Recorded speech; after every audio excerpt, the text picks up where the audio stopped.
Hello everyone. और मैं live हाजिर हूं अपनी बुक के साथ, रिच डैड पुअर डैड। आप देख सकते हैं। और मैंने इसको कल जहां से छोड़ा था आज मैं वहीं से इसे शुरू करूंगी। नंबर 4, इसके पहले का आप मेरे फेसबुक पेज पे जाके देख सकते हैं। किसी फार्मूले में महारत हासिल करें और फिर एक नया फार्मूला सीखे। जल्दी सीखने की शक्ति।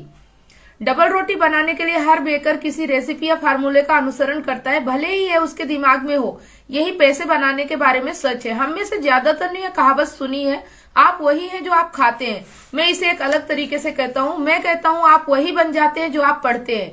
दूसरे शब्दों में इस बारे में सावधान रहें कि आप क्या सीख रहे हैं, क्योंकि आपका दिमाग इतना शक्तिशाली होता है कि आप अपने दिमाग में जो रखते हैं आप वही बन जाते हैं।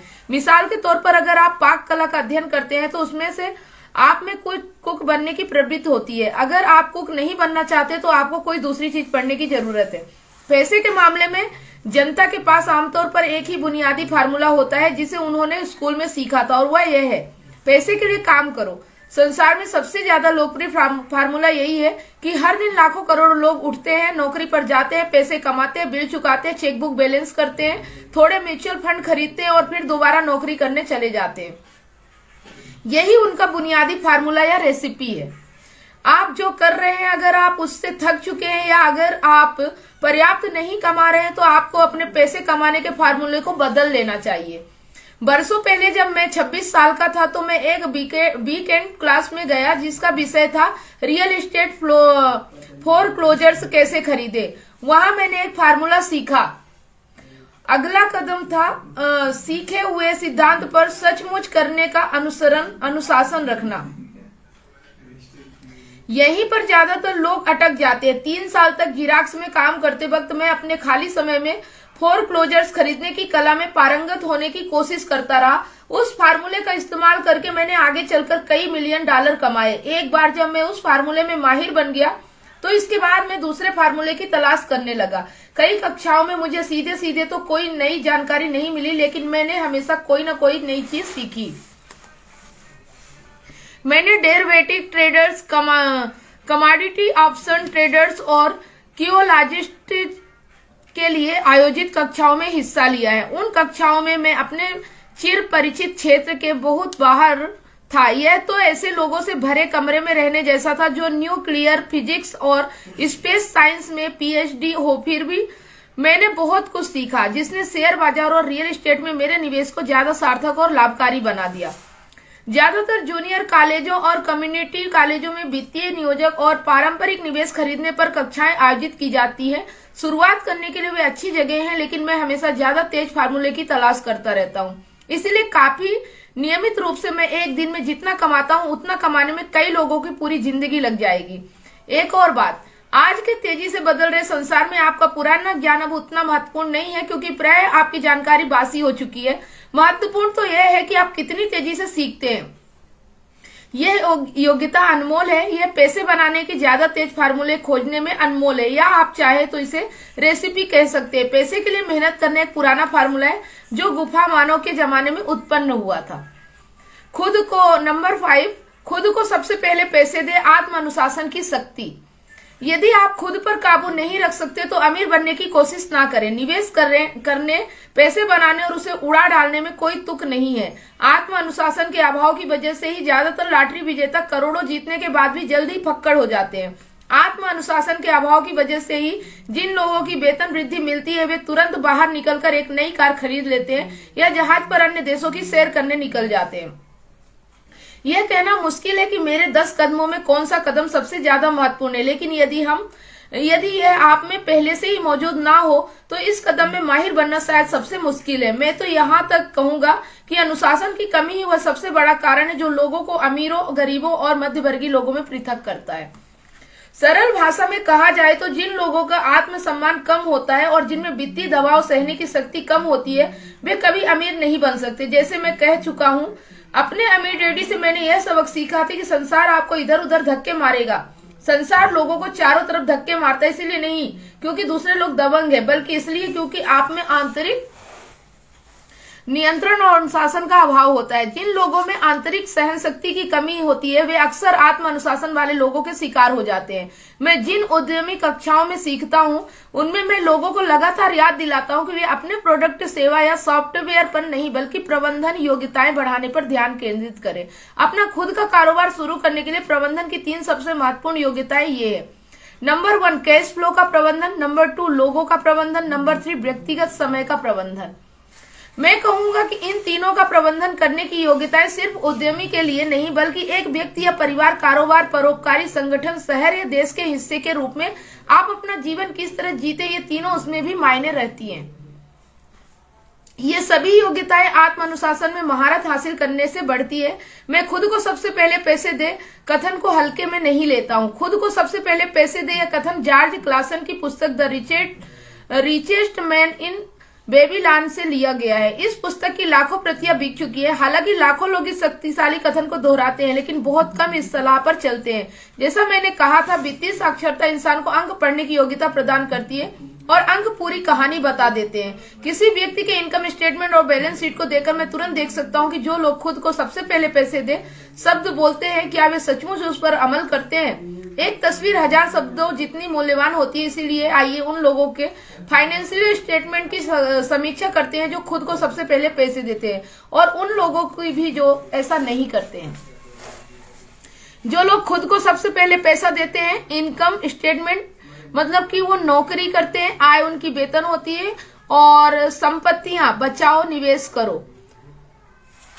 रेखा चित्र के अध्ययन करें और देखें कि क्या आप कोई फर्क देख सकते हैं। एक बार फिर इसके लिए कैश फ्लो को समझना होगा जो कहानी बताता है। अधिकतर लोग अंकों को देखते हैं और कहानी चूक जाते हैं। क्या आप इसे देख सकते हैं? रेखा चित्र उन लोगों के कार्य दर्शाते हैं जो खुद को सबसे पहले पैसे देने का विकल्प चुनते हैं। हर महीने अपने मासिक खर्च करने से पहले वे अपने संपत्ति वाले कॉलम में पैसा डालते हैं। हालांकि लाखों लोग क्लासन की पुस्तक पढ़ चुके हैं और खुद को सबसे पहले पैसे दे कथन से परिचित हैं, लेकिन हकीकत में वो खुद को सबसे अंत में पैसे देते हैं। अब मैं आप में उन लोगों की चीख पुकार सुन सकता हूं जो सचमुच अपने बिलों को सबसे पहले चुकाने में यकीन रखते हैं, और मैं आप सभी जिम्मेदार लोगों की आवाजें सुन सकता हूं जो अपने बिल समय पर चुकाते हैं। मैं यह नहीं कह रहा हूं कि आप गैर जिम्मेदार बने और अपने बिलों का भुगतान ना करें। मैं तो सिर्फ वही कह रहा हूं जो पुस्तक कहती है, यानी खुद को सबसे पहले पैसे दे। और पिछला रेखाचित्र उस कार्य की सही अकाउंटिंग तस्वीर था।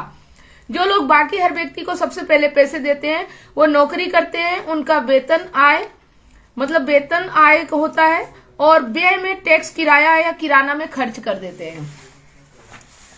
कभी कभार जब पैसों की तंगी रहती है तब भी मैं खुद को सबसे पहले पैसे देता हूं। मैं कर्ज देने वाले और सरकार को चीखने चिल्लाने देता हूं। उनका सख्त होना मुझे अच्छा लगता है। क्योंकि वे लोग मुझ पर एक एहसान कर रहे हैं। वे मुझे बाहर निकलकर ज्यादा पैसे कमाने के लिए प्रेरित कर रहे हैं। इसलिए मैं खुद को सबसे पहले पैसे देता हूं, उस पैसे का निवेश करता हूं और कर्ज देने वाले को चीखने चिल्लाने देता हूं। मैं आमतौर पर उन्हें सही समय पर पैसे दे देता हूं। किम और मेरी क्रेडिट रेटिंग बेहतरीन है। हम बस दबाव के सामने नहीं झुकते और उपभोक्ता ऋण चुकाने के लिए अपनी बचत को खर्च नहीं करते या शेयरों को नहीं बेचते। इसमें बहुत ज्यादा वित्तीय समझदारी नहीं है। खुद को सबसे पहले सफलतापूर्वक पैसे देने के लिए नीचे दी गई बातें याद रखें। नंबर 1, कभी भी भारी कर्ज में ना फंसे जिसे आपको चुकाना हो। अपने खर्च कम रखें। अपनी संपत्तियों को सबसे पहले बनाएं, इसके बाद ही कोई बड़ा मकान या अच्छी कार खरीदें। चूहा दौड़ में फंसे रहने में कोई समझदारी नहीं है। नंबर 2, जब आपके पास पैसे की तंगी हो तो दबाव बढ़ने दे, लेकिन अपनी बचत या निवेशों में हाथ ना डाले। दबाव का इस्तेमाल अपनी वित्तीय प्रतिभा को प्रेरित करने के लिए करें ताकि ज्यादा पैसे कमाने और आपके बिलों का भुगतान करने के लिए नए तरीके सोचें। इससे आपकी पैसे बनाने की योग्यता और वित्तीय बुद्धि दोनों ही बढ़ जाएगी। मैं बहुत बार वित्तीय मुश्किलों में फंसा हूं, लेकिन मैंने हमेशा ज्यादा आमदनी कमाने के लिए अपने दिमाग का इस्तेमाल किया है और अपने संपत्ति वाले कॉलम में मौजूद संपत्तियों को दृढ़ता से रक्षा की है। मेरा बुक कीपर चिल्लाता हुआ दौड़ लगातार छिप गया था, लेकिन मैं एक अच्छे सैनिक की तरह किले की रक्षा कर रहा था। संपत्ति का किला। गरीब लोगों में गरीब आदतें होती है। बचत में हाथ डालना एक आम बुरी आदत है। अमीर लोग जानते हैं कि बचत का इस्तेमाल बिल चुकाने के लिए नहीं बल्कि ज्यादा पैसे कमाने के लिए किया जाता है। मैं जानता हूं कि यह कठोर लगता है, लेकिन जैसा मैंने कहा था, अगर आप अंदर से कठोर नहीं है तो संसार आपको वैसे भी हमेशा इधर उधर से धक्के मारेगा। यदि आपको वित्तीय दबाव पसंद नहीं है तो ऐसा फार्मूला खोजे जो आपको लिए कारगर हो। एक अच्छा फार्मूला है खर्च कम करना, अपना पैसा बैंक में रखना, इनकम टैक्स में अपने न्यायपूर्ण हिस्से से ज्यादा भुगतान करना, सुरक्षित म्यूचुअल फंड्स खरीदना और फिर औसत बने रहने की कसम खाना। लेकिन ये खुद को सबसे पहले पैसे दे नियम का उल्लंघन है। यह नियम आत्म त्याग या वित्तीय संयम को प्रोत्साहित नहीं करता। इसका मतलब यह नहीं है कि आप खुद को सबसे पहले पैसे देने के बाद भूखे मर जाएं। जीवन आनंद के लिए मिला है। अगर आप अपनी वित्तीय प्रतिभा को आह्वान करते हैं तो आपको जीवन की सारी चीजें मिल सकती है। आप अमीर बन सकते हो और बिल चुका सकते हैं, और इसी को वित्तीय बुद्धि कहते हैं। नंबर 6, अपने ब्रोकर्स को अच्छे पैसे दे। अच्छी सलाह की शक्ति। कई बार मैं देखता हूं कि लोग अपने मकान के सामने एक तख्ती लगा देते हैं जिस पर लिखा होता है मालिक द्वारा बिकाऊ है। या मैं टीवी पर लोगों को देखता हूं जो डिस्काउंट ब्रोकर्स होने का दावा करते हैं। मेरे अमीर डैडी ने मुझे इसकी विपरीत नीति पर चलना सिखाया था। वे पेशेवरों को अच्छे पैसे देने पे यकीन करते थे और मैं भी उन्हीं के नीति पर चलता हूँ। आज मेरे पास महंगे वकील, अकाउंटेंट, रियल एस्टेट ब्रोकर्स और शेयर दलाल हैं। क्योंकि मेरा मतलब है, अगर ये लोग पेशेवर हैं तो उनकी सेवाओं से आपका मुनाफा बढ़ना चाहिए, और वे मुझसे जितना ज्यादा पैसे कमाते हैं उनकी बदौलत मैं उससे बहुत ज्यादा पैसे कमाता हूँ। हम सूचना युग में रहते हैं। सूचना बेशकीमती है। एक अच्छा ब्रोकर आपको जानकारी देगा, लेकिन साथ ही वह आपको शिक्षित करने के लिए समय भी देगा। मेरे कई ब्रोकर्स मेरे लिए यह करते हैं। कुछ ने मुझे तब सिखाया था जब मेरे अच्छी लगती है जब मेरा रियल एस्टेट ब्रोकर या स्टॉक ब्रोकर बहुत से पैसे कमाता है, क्योंकि आमतौर पर इसका मतलब यह होता है कि मैंने भी बहुत सारे पैसे कमाए। एक अच्छा ब्रोकर मेरे लिए पैसे तो कमाता ही है, इसके अलावा वह मेरा समय भी बचाता है। जैसे तब जब मैं वह खाली जमीन 9,000, और यह मेरे टैक्स, वकील तथा अकाउंटेंट पर भी लागू होता है। मेरा एक अकाउंटेंट है जो अपने खुद के काम पर ध्यान केंद्रित करता है। उसका पैसा अकाउंटिंग है, लेकिन उसका काम रियल एस्टेट है। इससे पहले मेरे पास एक अकाउंटेंट था जो एक छोटे कारोबार का अकाउंटेंट था, लेकिन उसके पास कोई रियल एस्टेट नहीं थी। मैंने अकाउंटेंट बदल लिया क्योंकि हम एक ही ब्रोकर से प्रेम नहीं करते थे। हम एक ही कारोबार से प्रेम नहीं करते थे। ऐसा ब्रोकर खोजे जो आपके सर्वश्रेष्ठ हित में काम करे। कई ब्रोकर्स आपको शिक्षित करने में समय लगाएंगे और वे आपके लिए सबसे अच्छी संपत्ति साबित हो सकते हैं। बस उदार रहें और उनसे ज्यादातर आपके प्रति उदार रहेंगे। अगर आप उनके कमीशन में कटौती करने के बारे में ही सोचते रहेंगे तो फिर वे आपकी ज्यादा मदद क्यों करेंगे। यह सरल सा तर्क है। जैसा मैंने पहले कहा था, प्रबंधन की एक योग्यता लोगों का प्रबंधन करना है। कई लोग सिर्फ उन्हीं लोगों का प्रबंधन कर पाते हैं जो उनसे कम चतुर हो और जिन पर उनकी शक्ति हो। मध्यम श्रेणी के कई मैनेजर मध्यम श्रेणी में ही बने रहते हैं और उन्हें प्रमोशन नहीं दिया जाता है क्योंकि वे सिर्फ अपने मातहतों के साथ ही काम करना चाहते हैं, अपने ऊपर के लोगों के साथ काम करना नहीं जानते। वास्तविक योग्यता है किसी तकनीकी क्षेत्र में अपने से श्रेष्ठ और चतुर व्यक्तियों का प्रबंधन करना तथा उन्हें अच्छे पैसे देना। इसीलिए कंपनियों का एक संचालन मंडल होता है। आपका भी होना चाहिए। इसी में वित्तीय समझदारी है। नंबर 7, इंडियन गिवर बने। कुछ नहीं देकर कुछ पाने की शक्ति। जब पहले यूरोपीय निवासी अमेरिका में रहने गए तो वे अमेरिकी भारतीयों की एक सांस्कृतिक परंपरा देखकर दंग रह गए। मिसाल के तौर पर अगर किसी गोरे आदमी को ठंडी लगती तो अमेरिकी भारतीय उसे एक कंबल दे देते। श्वेत प्रवासी इसे उपहार मान लेता था और जब अमेरिकी भारतीय कंबल वापस मांगता था तो उसे अक्सर बुरा लग जाता था। अमेरिकी भारतीय को भी बुरा लगता था जब उन्हें पता चलता था कि श्वेत प्रवासी कंबल वापस नहीं करना चाहते। यहीं से इंडियन गिवर वाक्यांश पैदा हुआ, एक छोटी सी संस्कृत गलतफहमी के कारण। संपत्ति वाले कॉलम से संसार में इंडियन गिवर बनना दौलत के लिए बहुत जरूरी है। प्रबुद्ध निवेशक का पहला सवाल यह होता है, मेरा पैसा मुझे कितनी जल्दी वापस मिल सकता है। वे यह जानना चाहते हैं कि उन्हें मुफ्त में क्या मिलेगा। इसलिए ROI यानी निवेश पर मुनाफा इतना महत्वपूर्ण है। मिसाल के तौर पर मुझे फोरक्लोजर में एक छोटा कंडोमिनियम मिला। यह मेरे घर से कुछ ही ब्लॉक दूर था। बैंक वाले $60,000 चाहते थे और मैंने $50,000 की बोली का आवेदन दिया। उन्होंने इसे स्वीकार कर लिया क्योंकि मेरे आवेदन के साथ $50,000 का कैशियर्स चेक भी लगा हुआ था। उन्हें एहसास हो गया कि मैं गंभीर हूं। ज्यादातर निवेशक कहेंगे, क्या आप बहुत सारा पैसा फंसा नहीं रहे थे? क्या इस पर लोन लेना ज्यादा अच्छा तरीका नहीं था? जवाब है, इस मामले में नहीं। मेरी निवेश कंपनी इस कंडोमिनियम का इस्तेमाल जाड़े के महीनों में वेकेशन रेंटल के रूप में करती है। जब स्नोबर्ड एरिजोना आते हैं, यह साल में 4 महीने $2,500 प्रति माह पर किराए में उठता है। बाकी के 8 महीने में इसका किराया सिर्फ $1,000 आता है। मेरे पैसा लगभग 3 साल में वसूल हो गया। अब मैं इस संपत्ति का मालिक हूँ जो हर महीने मुझे अतिरिक्त पैसा देती है। यही शेयरों के साथ किया जाता है। अक्सर मेरा ब्रोकर फोन करके सलाह देता है कि मैं किसी कंपनी के शेयर में काफी बड़ी राशि लगा दूं, क्योंकि उसे लगता है कि कोई ऐसी चीज होने वाली है जिससे उस शेयर का भाव बढ़ जाएगा, जैसे किसी नए प्रोडक्ट की घोषणा। मैं 1 सप्ताह से 1 महीने तक की अवधि के लिए अपना पैसा लगा देता हूँ। शेयर के भाव बढ़ने पर मैं अपने शुरुआती पैसे को बाहर निकाल लेता हूँ, बचे हुए शेयर छोड़ देता हूँ और बाजार के उतार चढ़ाव की चिंता से मुक्त हो जाता हूँ, क्योंकि मेरी मूल रकम वापस आ चुकी है और किसी दूसरी संपत्ति पर काम करने को तैयार है। तो मेरा पैसा अंदर जाने के बाद बाहर निकल आता है, लेकिन इसकी वजह से मैं ऐसी संपत्ति का मालिक बन जाता हूँ जो तकनीकी दृष्टि से मुक्त होती है।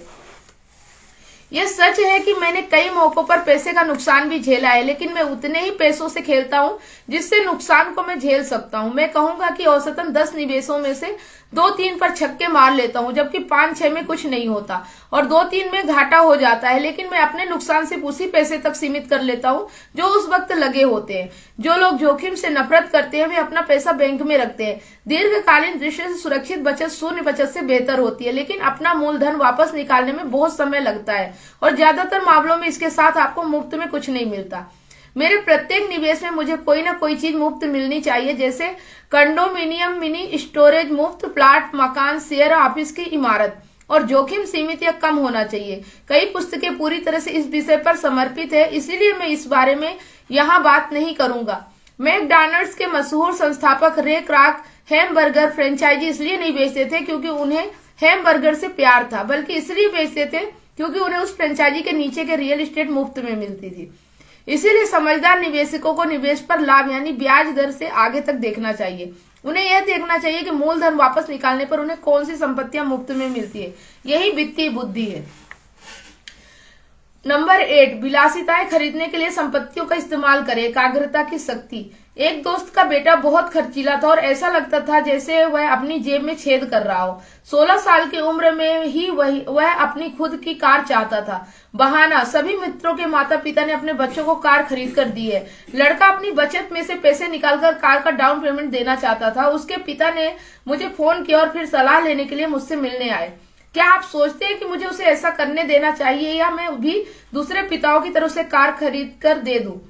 मैंने जवाब दिया, इससे कुछ समय के लिए तो दबाव कम हो जाएगा, लेकिन भविष्य के लिए वह कौन सा सबक सीखेगा? क्या आप कार का मालिक बनने की उसकी इस इच्छा का इस्तेमाल करके उसे कुछ सीखने के लिए प्रेरित कर सकते हैं?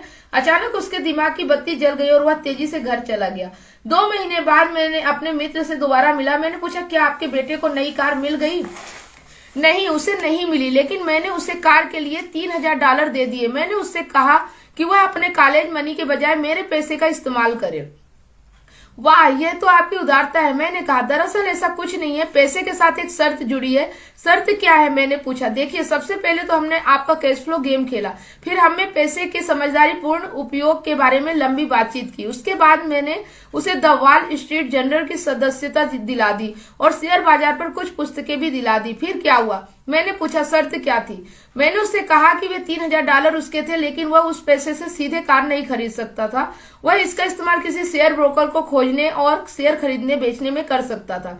एक बार जब वह उस $3000 को 6000 कर लेगा तो फिर वह उसमें से कार खरीद सकता है और बाकी का $3000 उसके कॉलेज फंड में चला जाएगा। और परिणाम क्या हुआ? मैंने पूछा। देखिए, अपने शेयर व्यापार में वह शुरुआत में तो खुशकिस्मत रहा, लेकिन कुछ दिनों बाद काफी रकम गंवा दी। फिर उसकी सच्ची रुचि जागी। आज मैं कहूंगा कि उसके $2000 कम हो चुके हैं, लेकिन उसकी दिलचस्पी आसमान छू रही है। उसने मेरी खरीद कर दी हुई सारी पुस्तकें पढ़ ली और वह अधिक पुस्तकें लाने के लिए लाइब्रेरी जाता है। वह उत्साह से द वॉल स्ट्रीट जर्नल पढ़ता है और सूचकों पर नजर रखता है। उसके पास सिर्फ $1000 बचे हैं, लेकिन उसकी दिलचस्पी और ज्ञान आसमान छू रहे हैं। वह जानता है कि अगर ये बचे हुए पैसे चले गए तो उसे 2 साल तक पैदल चलना होगा, लेकिन उसे अब उसकी कोई परवाह नहीं है। वह तो कार लेने में रुचि भी नहीं दिखाता है, क्योंकि उसे एक ज्यादा मजेदार खेल मिल गया है। मैंने पूछा, अगर वह सारा पैसा गंवा दे तो क्या होगा? तब की तब देखी जाएगी। मैं तो यही चाहूंगा कि वह हर चीज अभी गवा दे, बजाय इसके कि वह हमारी उम्र में आकर हर चीज गवाने का जोखिम ले। और इसके अलावा मेरी समझ में मैंने उसकी शिक्षा पर अब तक जितने पैसे खर्च किए हैं उनमें यही $3000 सबसे सार्थक रहे हैं। वह जो सीख रहा है वह जीवन भर उसके काम आएगा और ऐसा लगता है कि अब वह पैसे की शक्ति का सम्मान करने लगा है। जैसा मैंने पहले कहा था, अगर कोई व्यक्ति आत्म अनुशासन की शक्ति में माहिर नहीं बन सकता तो अमीर बनने की कोशिश नहीं करना ही सबसे अच्छा है। मैं ऐसा इसलिए कहता हूं क्योंकि हालांकि संपत्ति वाले कॉलम में कैश फ्लो विकसित करने की प्रक्रिया सिद्धांततः आसान है, लेकिन पैसे को सही इस्तेमाल की दिशा दिखाने का मानसिक संयम मुश्किल साबित होता है। बाहरी प्रलोभनों के कारण आज के उपभोक्ता जगत में यह ज्यादा आसान होता है कि पैसे को खर्च वाले कॉलम में उड़ा दिया जाए। कमजोर मानसिक संयम की वजह से धन न्यूनतम प्रतिरोध के रास्ते पर बह जाता है। यही गरीबी और वित्तीय संघर्ष का कारण है। नीचे का उदाहरण दर्शाता है कि अधिक धन बनाने की खातिर धन को दिशा देने के लिए वित्तीय बुद्धि की जरूरत होती है। यदि हम 100 लोगों को साल की शुरुआत में $10,000 दे तो मेरे हिसाब से साल के अंत में यह होगा 80 के पास कुछ भी नहीं बचेगा। दरअसल कई तो उस पैसे से नई कार, फ्रिज, इलेक्ट्रॉनिक उपकरण या वेकेशन का डाउन पेमेंट देकर ज्यादा कर्ज में डूब जाएंगे। 16 उस $10,000 को 5-10% बढ़ा लेंगे। 4 इसे बढ़ाकर 20,000 या $1,000,000 कर लेंगे। हम कोई पैसा सीखने के लिए स्कूल इसलिए जाते हैं ताकि हम पैसे के लिए काम कर सकें।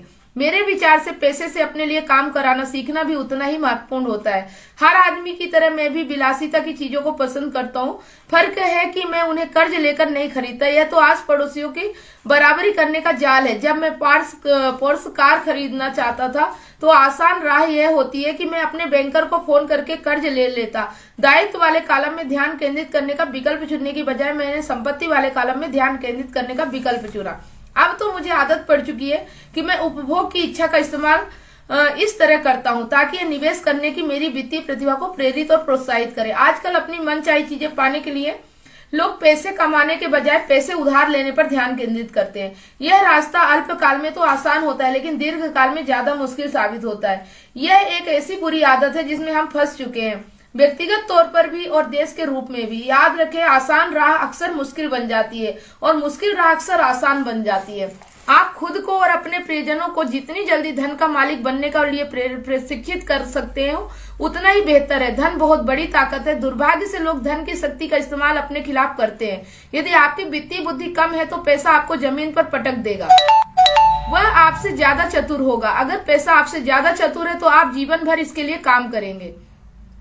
धन का मालिक बनने के लिए आपको इससे ज्यादा चतुर होने की जरूरत है। फिर पैसा वही करेगा जैसा आप उससे करने को कहेंगे। यह आपकी आज्ञा का पालन करेगा। इसका गुलाम बनने के बजाय आप इसके मालिक होंगे। इसी में वित्तीय समझदारी है। नंबर 9, नायक चुने मिथक की शक्ति। बचपन में मैं बिली मेज, हैंक एरन और योगी बेरा का दीवाना था। वे मेरे नायक थे और मैं उन्हीं जैसा बनना चाहता था। मैं उनके बेसबॉल कार्ड्स संजोकर रखता था। मैं उनके आंकड़े मुंह जवानी जानता था। RBI, ERA, उनके बैटिंग औसत, वे कितने कमाते थे और वे माइनर लीग से ऊपर कैसे आए। 9-10 साल की उम्र में जब मैं बेसबॉल खेलने के लिए मैदान में उतरा था या फर्स्ट बेस या कैचर खेलता था तो यह मैं नहीं होता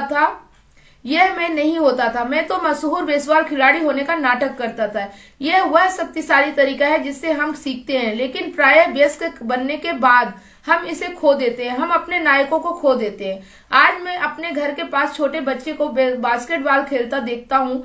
मैदान में वे छोटे जानी नहीं होते हैं। वे तो अपना प्रिय बास्केटबॉल नायक होने का नाटक कर रहे होते हैं। नायकों की नकल या अनुकरण करना सीखने का सचमुच शक्तिशाली तरीका है। बड़े होने के बाद आज मेरे नायक हैं, मेरे गाल्फ नायक हैं और मैं उनके शॉट की नकल करता हूँ। मैं उनके बारे में हर चीज पढ़ने की पूरी कोशिश करता हूँ। मेरे Donald Trump, Warren Buffett, Peter lynch, George Soros और जिम रॉजर्स जैसे नायक भी हैं। मैं उनके आंकड़े उसी तरह जानता हूँ जिस तरह की बचपन में मैं अपने बेसबॉल नायकों के ERA, अर्नड रन एवरेज और RBI, रन्स बेटेड इन जानता था। वॉरेन बफेट जिसमें निवेश करते हैं मैं उनकी निगरानी करता हूं और मैं बाजार संबंधी उनके दृष्टिकोण के बारे में सब कुछ पढ़ने की कोशिश करता हूं तथा इस बारे में जानना चाहता हूं कि वे शेयर कैसे चुनते हैं। इसके अलावा मैं डोनाल्ड ट्रंप के बारे में पढ़ता हूं और यह पता लगाने की कोशिश करता हूं कि वे कैसे सौदाबाजी करते तो सौदे को अंजाम देते हैं। जिस तरह मैदान में बेसबॉल की बैटिंग करते जाते समय मैं दरअसल अपनी भूमिका में नहीं होता था, उसी तरह जब मैं बाजार में होता हूँ या सौदेबाजी कर रहा होता हूँ तो मैं अवचेतन रूप से ट्रंप के साहस की नकल कर रहा होता हूँ, या किसी प्रवृत्ति का विश्लेषण करते समय मैं उसे वारेन बफे की नजरों से देखता हूँ। नायक होने से हम अपनी छिपी हुई प्रतिभा के एक जबरदस्त स्रोत का दोहन करते हैं, लेकिन नायक हमें प्रेरित करने से भी ज्यादा काम करते हैं। नायक चीजों को आसान दिखाते हैं, चीजें आसान दिखने के कारण हम भी उन्हीं जैसे बनना चाहते हैं। अगर वे यह कर सकते हैं तो मैं भी कर सकता हूं। जब निवेश की बात आती है तो बहुत सारे लोग इसे मुश्किल बनाकर पेश करते हैं, इसके बजाय ऐसे नायक खोजें जो इसे आसान बनाते हो। नंबर 10, सिखाओ और आपको मिलेगा देने की शक्ति। मेरे दोनों डैडी शिक्षक थे। मेरे अमीर डैडी ने मुझे यह सबक सिखाया जो जीवन भर मेरे साथ रहा, परोपकारी बनने या देने की आवश्यकता। मेरे शिक्षित डैडी ने अपना बहुत सा समय और ज्ञान तो दिया, लेकिन पैसा कभी दान में नहीं दिया।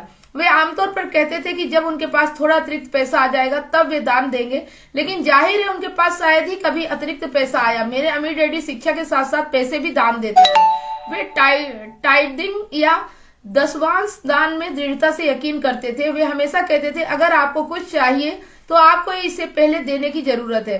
जब उनके पास पैसे की कमी रहती थी तब भी वे अपने चर्च या अपनी पसंदीदा परोपकारी संस्था को पैसे दान में देते थे। अगर मैं आपके साथ केवल एक ही विचार छोड़ सकूं तो वह विचार यही होगा, जब भी आप किसी चीज की कमी या जरूरत महसूस करें तो आप अपनी मनचाही चीज पहले दे दें और इसके बाद यह ढेर सारी होकर आपके पास लौट आएगी। यह पैसे, मुस्कान, प्रेम या मित्रता किसी भी चीज के बारे में सच है। मैं जानता हूं कि अक्सर इंसान इस काम को सबसे अंत में ही करना चाहेगा, लेकिन मैं यह बताना चाहूंगा कि इससे मुझे हमेशा फायदा हुआ है। मेरी विश्वास है कि आदान प्रदान का सिद्धांत सच है, इसलिए मैं वही चीज देता हूँ जो मैं पाना चाहता हूँ। मैं पैसे चाहता हूँ इसलिए मैं पैसे देता हूँ और यह कई गुना होकर लौटता है। मैं बिक्री चाहता हूँ इसलिए मैं कोई चीज बेचने में किसी दूसरे की मदद करता हूँ और मेरी भी बिक्री बढ़ जाती है।